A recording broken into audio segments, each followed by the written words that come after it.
Echo.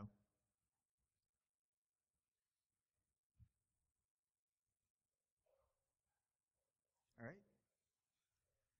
Hey, everybody.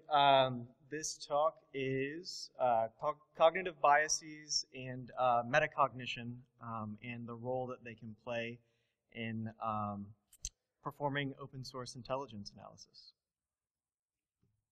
A little bit about myself. My name is Benjamin Brown. I work for Akamai Technologies. I work in the security architecture group, doing things like adversarial resilience, analysis and testing, system safety analysis, environmental hazards analysis, and thank God not nearly as much compliance as I used to have to do. All right, so to set the groundwork and a context for what we're talking about, the realm that we're going to be in is cognitive biases, intelligence analysis, more specifically open source intelligence analysis, metacognition, critical thinking, and then I'm going to introduce some frameworks for structured analysis of intelligence.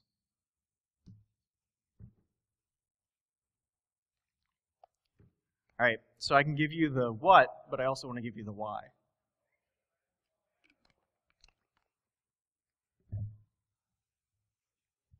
So the actionable intelligence that we use to guide our decisions is a result of accurate conclusions that are properly framed. Now, where these can go awry are where cognitive biases, also known as faulty heuristics or intelligence hazards, where they can lead to inaccurate conclusions, which would then feed into decisions that probably would not be the wisest. And to buffer against that, we're going to look at metacognition and critical thinking. And what this will allow us to do is arrive at more accurate solutions more often. So, give you sort of an overhead view of the flow here. So bad data and biased analysis feeds into false conclusions. These false conclusions are what lead to bad intelligence and poor decisions. And this, of course, leads to apocalypse and Armageddon.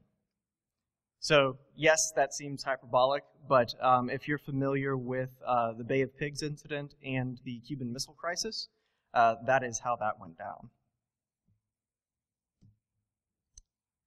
Great. Now to open source intelligence.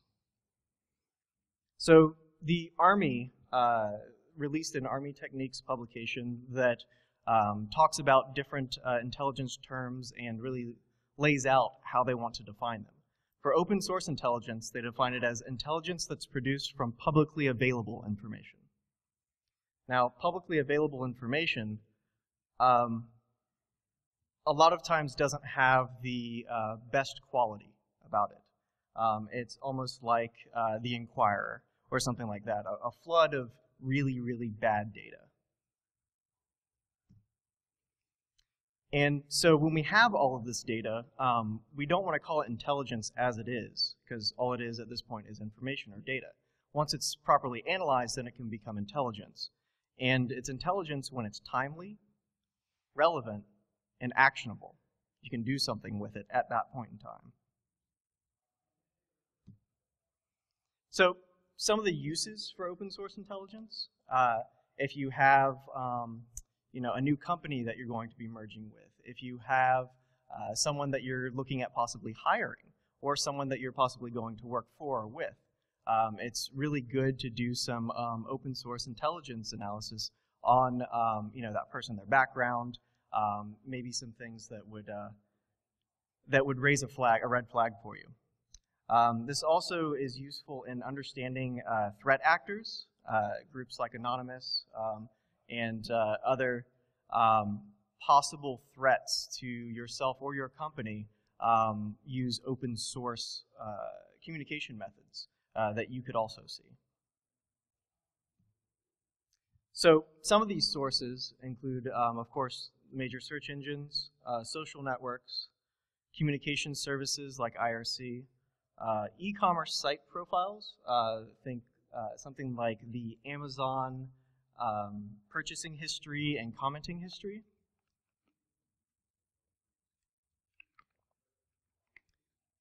Business and tax records are really good for doing open source intelligence analysis of companies and entities, business entities.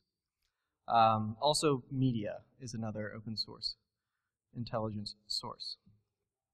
All right, so now I'm going to lay the groundwork for understanding cognitive biases. In this framework, what I'm talking about is not necessarily emotional or cultural, spiritual belief sort of biases. Those things are out of scope. Here I'm speaking more specifically to the base human brain functioning. So every day we're like drowned in data that our senses are taking in. And due to all of that data, our brain can't process things as they exist in reality outside of ourselves. So what our brain does to make this easier is it institutes patterns of subjective judgment or simplified processing strategies. And these are really useful for being able to deal with lots of information quickly, but it does lead to some hazards. So I'll give you an example. In this image here, it's a cylinder on a checkerboard patterned plane. And if you look at the tile that is marked A and the tile that is marked B, A seems to be darker than tile B. So what our brain is doing when looking at this image is it's not seeing the colors as they are. It's deducing what the colors should be, or it thinks based on past experience and a number of other factors what the difference is between those two. Now, in the next slide, I'll break the illusion here. So A and B are actually the exact same color. If I were to take the color picker tool or take this image into Photoshop, then you could see that A and B are the same color value. But when we're looking at this image, they seem to be different colors or different shades.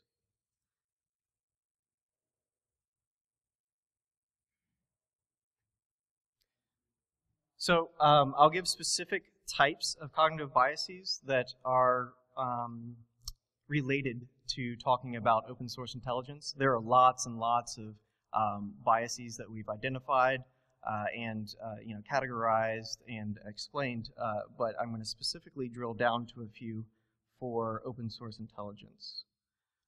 This one a lot of people are most likely familiar with, the confirmation bias. This is where you have an idea about how something should be or how your analysis is going to go, and having that sort of predetermined idea or hypothesis, it starts to become a self-fulfilling prophecy, in that when you're looking for evidence that really supports that initial hypothesis, instead of being open to contradictory or competing hypotheses. Now, the self-serving bias makes a lot of sense. We are social creatures. We live in a socially hierarchical society. So it's ingrained in us to really have a sense of social or career advancement, self-preservation, really deal with self-esteem in the view of the other social creatures that we engage with. So this is the bias that triggers actions based on things like self-enhancement, self-preservation, how you look in society. This bias, the echo effect, this is one that you can often see in the media, and where a story becomes part of something like a game of media telephone, where there's a source that a media outlet picks up some information from, writes a piece on. Another media outlet takes that and then writes a piece on it, changing it slightly. And then it goes on and on and on until, later on, you can't really tell, A, what the original source was, and B, the accuracy of how it's being reported or portrayed. These sorts of things feed directly into the bandwagon effect, and also they promote groupthink. when you see this story or way of framing data repeated over and over again, you're prone to think that it must be accurate or true. The representativeness bias is indicative of this draw to really focus on similarities between pieces of data instead of actually looking at the differences. One subcategory here is the base rate neglect fallacy. So a really helpful tool for dealing with base rate neglect is using the Bayesian theorem. So remember, Bayes is your bro. When you're dealing with statistical data, you want to be very clear about what the base rate is that's being talked about. I'll give you an example. So say there's a deadly disease X. It only afflicts 0.01% of the population. There's a cheap diagnostic test that can find the disease in 99.5% of those who have it. And there's only a false positive rate of 1.95%. So it's a cheap test, seems highly accurate. You know, you go to the doctor, you say, hey, I want to take this test, to make sure that I don't have this disease. You take the test and it comes back positive. Initial thought, oh my God, I'm dying. I have to have this disease, right? Because, it's 99.5% accurate, and the false positive rate is only 1.95%. So let's dig in a little more. So you have to remember that it's 99.5% likely to find it if you have it. It's a diagnostic test. Now, if we take a population of 1 million people, have them all tested, and 100 of them would show up as infected, given our percentages, and the test would accurately identify, the test would accurately identify 99 of them as infected. But 19,500 uninfected people will receive false positives on the test. That's a pretty large number of false positives. So it's very important to really, when someone's giving you data about a statistic, and it seems like scary or can cause some FUD, really look at what the base rate and how it's being used.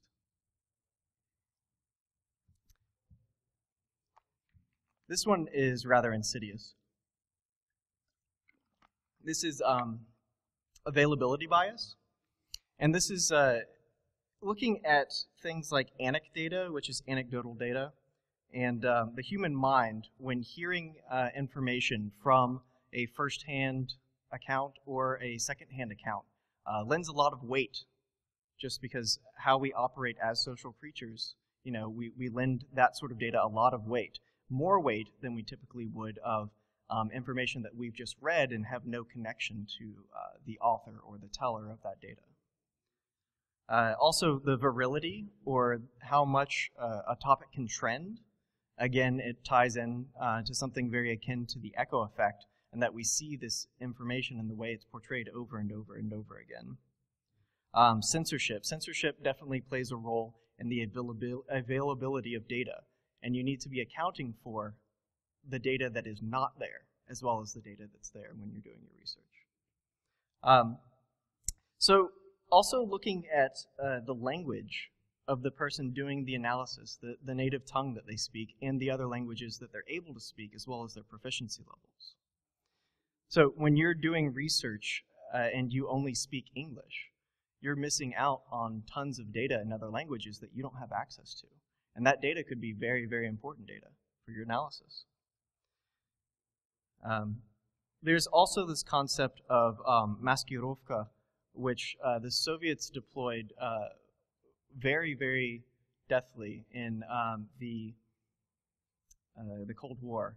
And the way that they did their disinformation campaigns was rather ingenious in that they would flood the intelligence communications channels with lots of false data, but they would also seed true data within that false data.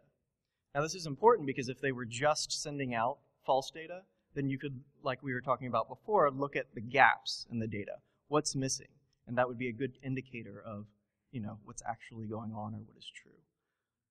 But when you're getting all the information out there, all it is noise, because you have no way to discern between the true data and the false data. This is something that you see in effect now with the hijacking or subversion of anonymous campaigns. There are state-backed entities that will use anonymous campaigns or even start their own and false flag operations, and they'll definitely engage in this disinformation.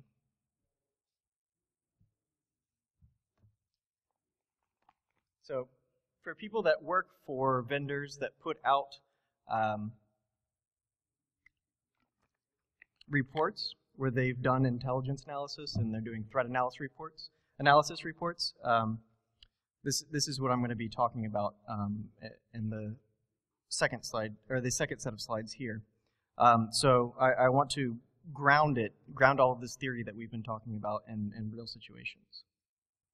So the first one I'll talk about is Reddit and the Boston bombers. So when the Boston bombings occurred and the police and the FBI and other agencies were out looking for who committed this crime, the internet community at Reddit wanted to play detective. They got together and started doing analysis of lots of different things.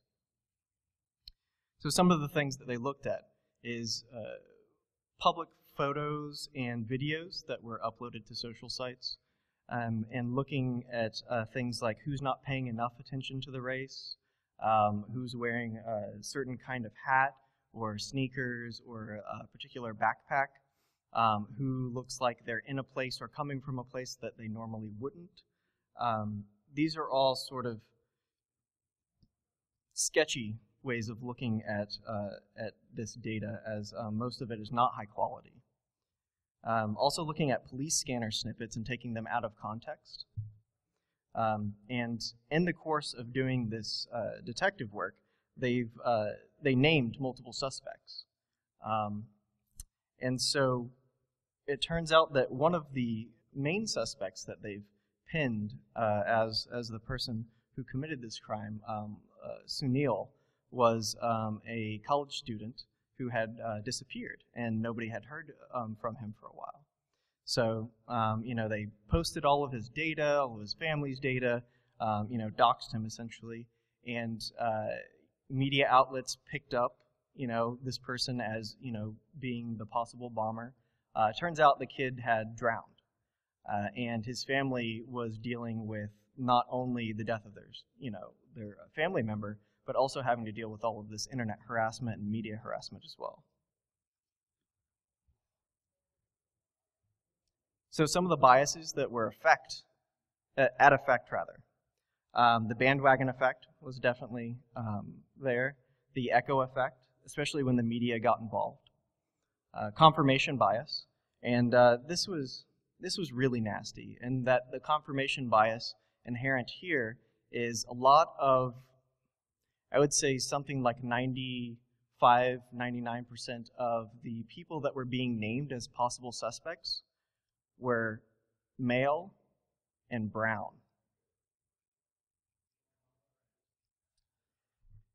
And so there was self-serving bias also at effect here, because there's, karma, there are internet points to be had.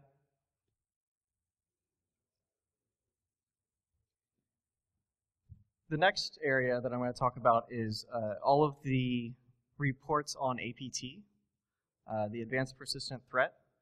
And typically, when people say or hear APT, one of the main undercurrents there is, oh my God, China. So out of these reports, some of the evidence and the methodologies that were used included things like the type of remote administration tool. Now, these tools that they named are publicly available to anyone.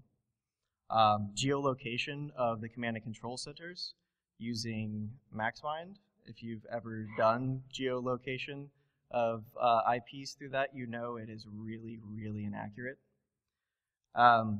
Shared similarities with past APTs. Again, that's digging into the representativeness, looking at what is similar instead of also weighing that against major differences. And the authors, the people who actually wrote the scripts that the attackers used. Now, these are freely available scripts that anyone can go and download, and these attackers use them, and part of the evidence that was listed in these reports was that the native language of the tool author was Chinese. Not the person who used the tool, the person who originally wrote the tool. Doesn't make any sense to me. Also looking at the general tone and lack of methodology, I would say that the messaging there was, we're expert researchers, just trust us, you don't need to know how we did it. And my response to that is, show me your methodology. So some of the biases that affect. The people who are putting out these reports, the vast majority of them are vendors in the same space that they're putting the reports out to. So it really behooves them to really sort of message their reports in a certain way that is supporting their products. And so there's also confirmation bias involved in these reports. Definitely a self-serving bias in that they'll sell you the solution. And the availability bias in terms of what data they were able to have access to and capture. Another area that there are a lot of cognitive biases that have real-world impacts are the doxing of people. And is anybody here not familiar with doxing? Okay, great. So some examples. After Amanda Todd took her life, supposedly after being bullied online, these internet white knights wanted to find her bully and out them and dox them. So they doxed someone, and it turns out it was not the bully. This person ended up losing their job, having to move, change all of their, their contact information, and I believe also looking at changing their name, just because of all of the death threats and hate mail and drive-bys and things like that they were dealing with, based on a false dox. During the anonymous Scientology war, there was a 59-year-old couple that was doxed as being these pro-Scientology hackers. These people use a computer to maybe write email. That's about it. After the Adam Lanza events, there was a parody account started up, and somebody who thought it was very unfortunate that this parody account existed wanted to dox the owner. Well, they ended up doxing a 71-year-old woman in Missouri.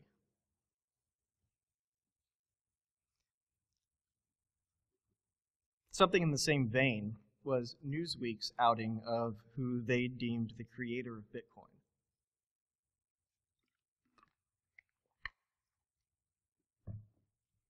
Turns out the guy wasn't. So, now he is in court suing Newsweek.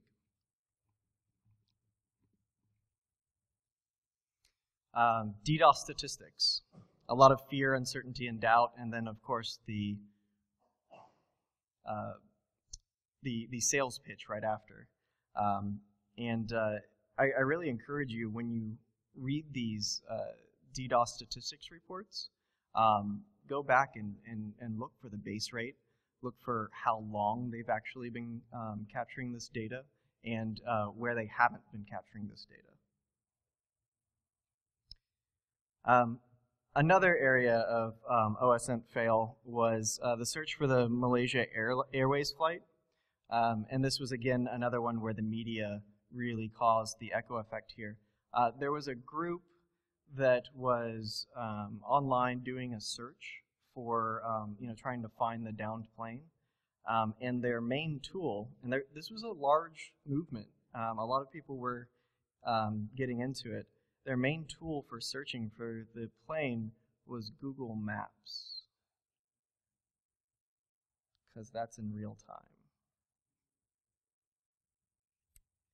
All right, so yes, that's sad. It has real-world impact, and it hurts companies' credibilities. What do we do about it? So what's going to be useful here is metacognition, or thinking about thinking. So 3 questions to ask yourself as you're collecting data, doing intelligence analysis, and even after you've selected your hypothesis, is you want to ask yourself, what do I think I know? How do I think I know it? And when would that not be true? So, as knowing is half the battle, knowing about cognitive biases are helpful for us in that it's difficult to affect those things that we don't know we don't know.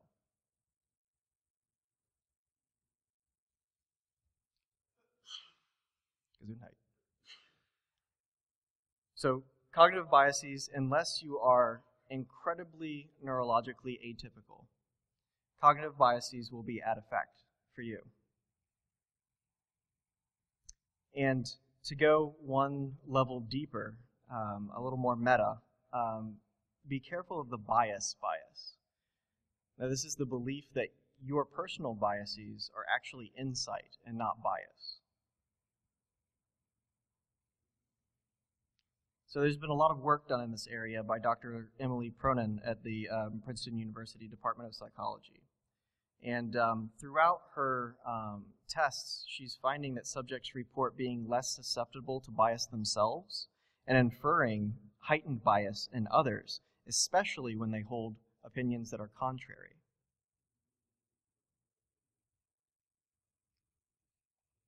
So here you want to be actively seeking out peer review, diverse outside expertise, especially from non-security sectors and individuals, and alternative mindsets. Remember, we're talking about open source intelligence here, so it's not like you have to hide this data.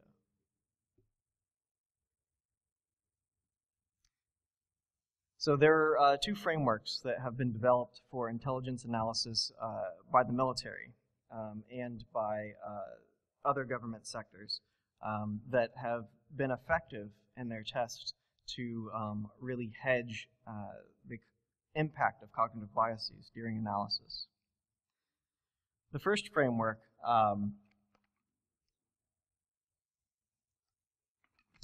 Richard Hoyer was a psychologist for the CIA, and he wanted to change the way that the CIA did intelligence analysis to help them more accurately provide actionable intelligence.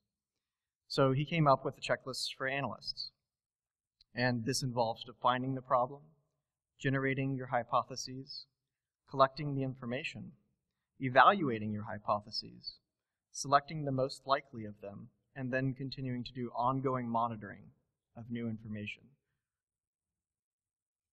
So in the defining the problem phase, this is where you're making sure that you're asking the right question. Your framing is correct. The context for why you're asking what you're asking is clear. You know who your audience is, the final consumer of this intelligence. And you have specificity around what you're doing and why. When you're generating your hypotheses, at this point you're identifying all of the plausible hypotheses. What you're doing here is you're not screening out or rejecting any of them. You want anything that's probable, you want to be writing down. You also want to consider actor deception, like we discussed earlier with Maskirovka. In your collection of information, you want to be wary of the confirmation bias. You don't want to just focus on the data that backs up likely hypotheses. You want to suspend judgment at this point, and you want to really make note of where there are gaps in the info, where you think you should be able to get data around something and you can't. In the evaluating hypotheses stage, this is a neat distinction, and this works to directly counteract representativeness bias. And you're developing arguments against each hypothesis, not arguments for each hypothesis. You're checking your assumptions. You're not going to have perfect data, so you're going to have to be dealing with assumptions that you're working with. And you want to check their origins. Why are you assuming these things? Also, implementing an analysis of competing hypotheses framework. There are a lot of tools out there that you can use for ACH analysis. This is a simple one, is where you have your hypotheses listed here, and across the top you'll have your different pieces of information or data, and really looking at the correlation.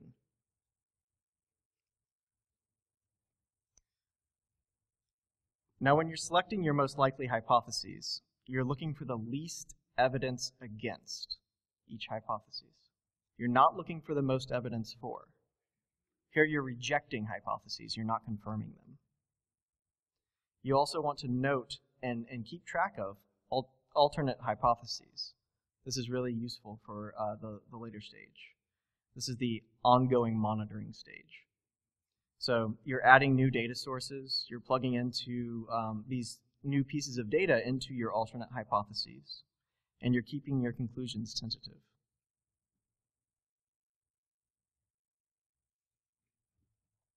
Now the second structure.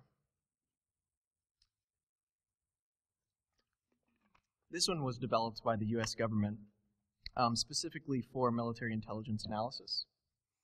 This one's newer. Richard's framework was developed in the early 70s, late 60s. This one, the latest publication is 2009. So the three main areas here are diagnostic techniques for analysis, contrarian techniques for analysis, and imaginative thinking techniques. In the diagnostic techniques, you're going to be doing your key assumptions check, and this is something you want to do throughout your analysis. This is the what do we think we know, why do we think we know it. You're going to be looking at the quality of the information that you're using. Again, this is very important for open source intelligence analysis. You're looking at indicators or signposts that something's changed. Also, you're going to be doing an analysis of competing hypotheses, again, like we discussed earlier.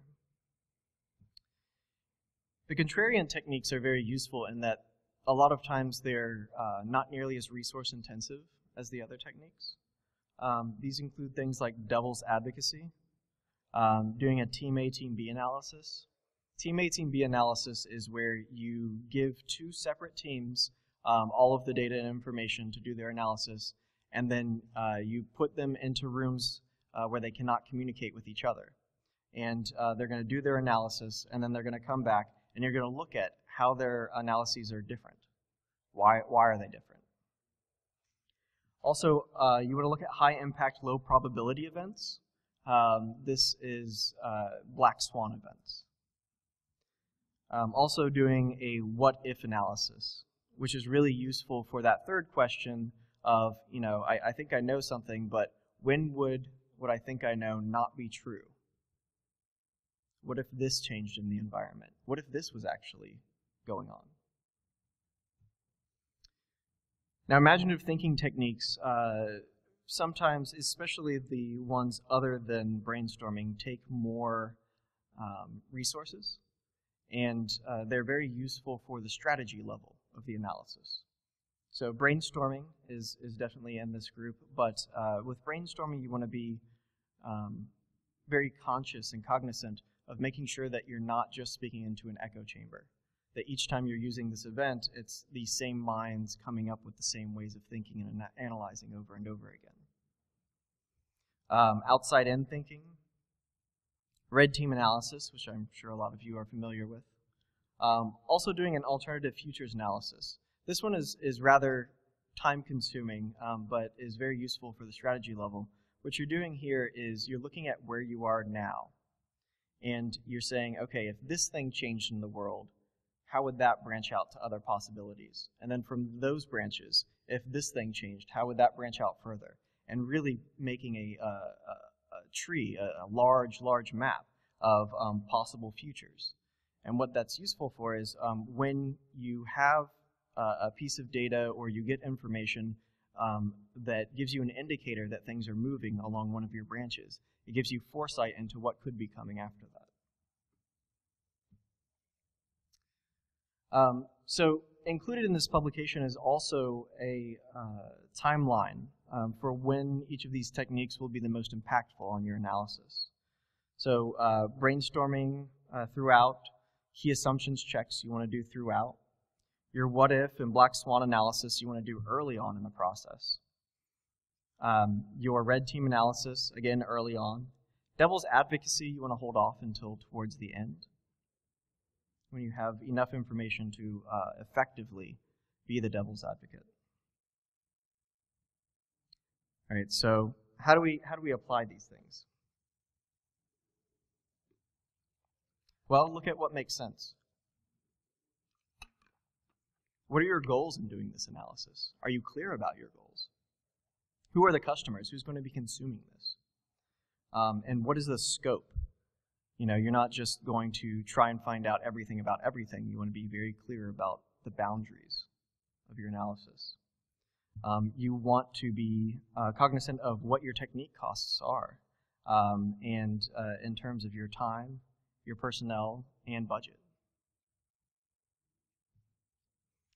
And when you're finalizing or even making a preliminary report, you want to be clearly defining your goals, your sources where applicable, the audience, be clear about who is supposed to be consuming this, the limitations. Again, you're not going to have perfect data, so there are going to be limitations either in resources, in access to information, maybe because of linguistic barriers, things like that. You also want to be listing what your working assumptions are. You know, really lay that clearly out at the beginning of your report. And the most important one is methodology. This is what really lends credibility to an analysis, is when you have your methodology clearly laid out for anyone to go in and test it. Now, out of this conversation, there are some areas for further research. Chrononarcissism. This is the concept that what is happening now, because it is happening now while you are alive, it is more important than what has happened in the past. And so that sort of data, that more current data, sometimes gets heavier weight than historical data. Also looking at sociocultural and economic contexts. So data isn't pure, right? It doesn't just exist in sort of this quantum bubble, you know, in a vacuum. It's created and impacted by cultural, social, and economic events that are going on around it. Also looking at unknown unknowns and blind spots. You know, there are the things that you know, and you know them. And there are things that you maybe don't know how to do something. That would be something that you know you don't know. But this area of the unknown unknown, the things that you don't know, you can't act on them because you don't know that they're there or missing. Looking at who is the originator of data and getting really meta, and that not only is the analyzer of the data going to have their biases at effect, but the person who created that data in the first place also had biases at effect. So looking at how the data came out, what the frame is for it, what the context is for it, and what's missing from it. And all of that could have been impacted by the originator's biases. Also looking at data supply chain pressures. Oftentimes, you don't get data directly from the initial source. It goes through a process. And then those processes are going to shape that data in some way. There are a lot of tools out there for doing intelligence analysis, specifically open source intelligence analysis, tools for gathering information, harvesting them, and there are tools for mapping them out. And really, I would be interested in seeing in-depth analysis of these tools and their baked-in biases. These tools were made by people that have biases. And the tools are going to operate in a particular way and not operate in other particular ways that could bias the data. And there is more that can be done in terms of analysis of competing hypotheses and their place in information security. Information security and specifically security intelligence analysis it's a very, very new field. This is not something that we've been doing for a long time. So we can look to other areas that have been doing things like analysis of competing hypotheses and working with data to come up with hypotheses and theories, and we can see what are the pitfalls that they've dealt with, how have they dealt with them, and bring that into our field. So, some pieces of reading.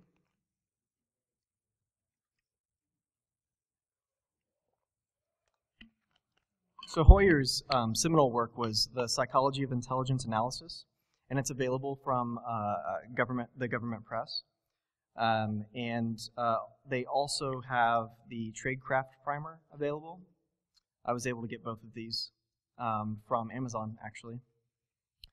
And another one that was really cool that I liked was Judgment and Managerial Decision Making. And what Max does in this book is he walks you through different sort of workshops, different little activities that you can do that show your biases to you, like right in front of your face, actively happening as you're doing these exercises. It's really neat. So, essentially, what I am attempting to do here is start this conversation, right, in our industry. We are a new industry, especially where intelligence analysis is concerned, and I want us to improve. You know, I want us to be really having actionable intelligence out there that is useful, that makes a positive impact in the world. And we have to start looking at how we're doing this analysis and why. Again, the three really important questions to be asking yourself when, even if you're not doing specifically intelligence analysis, it's just useful to really use this metacognitive tool of, what do I think I know? Why do I think I know it? And when would it not be true? Just constantly asking yourself those questions. Right, so I am ready to take questions if anybody has any. I also realize that this is not a typical computer science sort of space, and that if you have not come from soft sciences, it can be a lot to ingest. Yes?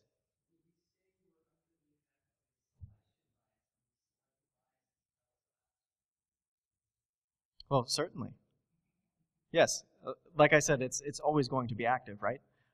So it's looking for, you know, what's not there, what's missing, like you pointed out, and also you know, what there is to put in. And if I were to do this as an actual paper, a white paper, I would certainly include that in my scope and assumptions at the forefront.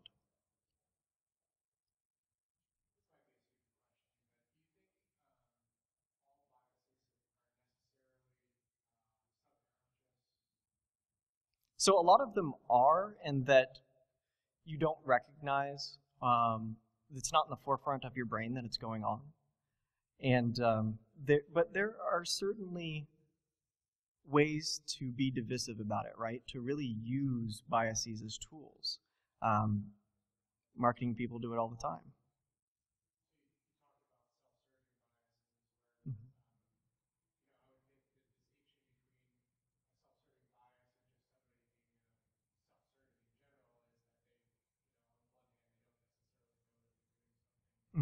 unless you're a hermit in a cave that's not dealing, or a Zen master on a mountaintop, that bias is going to be at effect because you're having to operate in a social hierarchical structure. So I would say that that is the distinction, and that yes, somebody could be actively knowing that they're doing those sorts of activities, and that would just make them an asshole, right?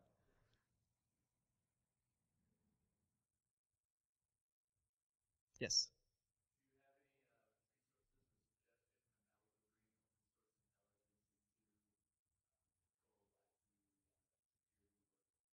Yeah. So before I did the job that I do now, I worked in general IT, I guess. I was doing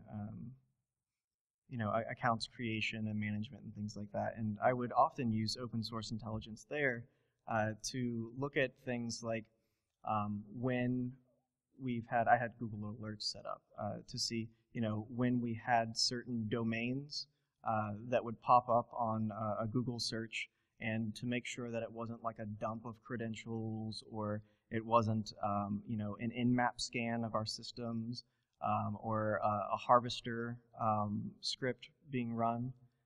And you can use open source intelligence for a lot of these things. Anywhere where data integrity, assurance, or confidentiality is really important, which I would say is a lot of areas. Yes? Oh, so some of the ones that I really like, the harvester is useful. Maltego is really interesting for actually, what Maltego does is you get data and you can run transforms on it, and it'll actually map it out for you. So you can see hotspots of social connections. You can see connections between entities or accounts. And sometimes to just get your brain, instead of just looking at the actual data in terms of characters, looking at it as a picture or a map can be useful in really giving you that aha.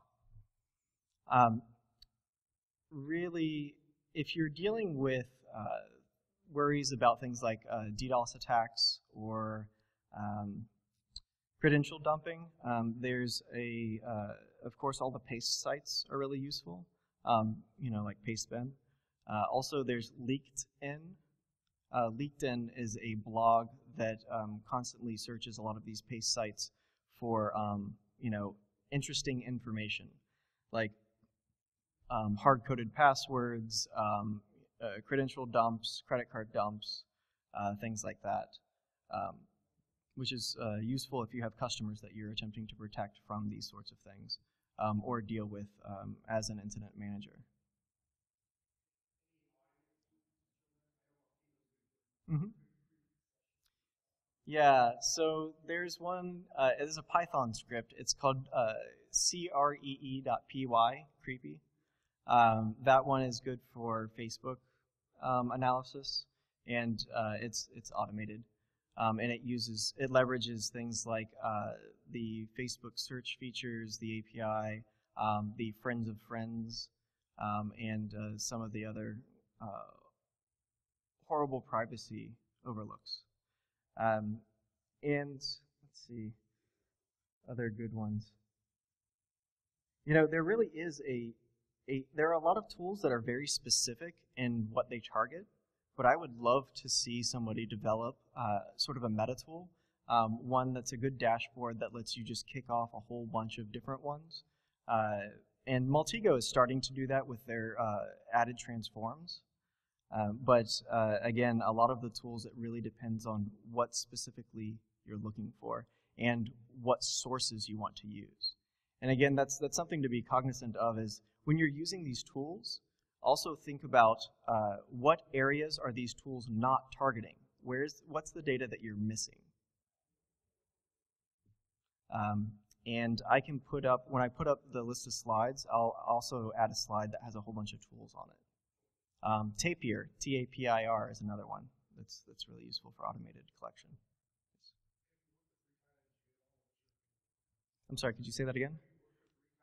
Oh yeah, ReconNG is great. I like it. It's not very accessible, I think, to someone who is not used to using scripts in that format. But I find it's really powerful and useful. Again, you definitely want to be cognizant of what's ReconNG not collecting, and what is the way in which it's displaying or framing the information for you, and what are different ways that it could be displayed that could make a difference in the way you analyze it.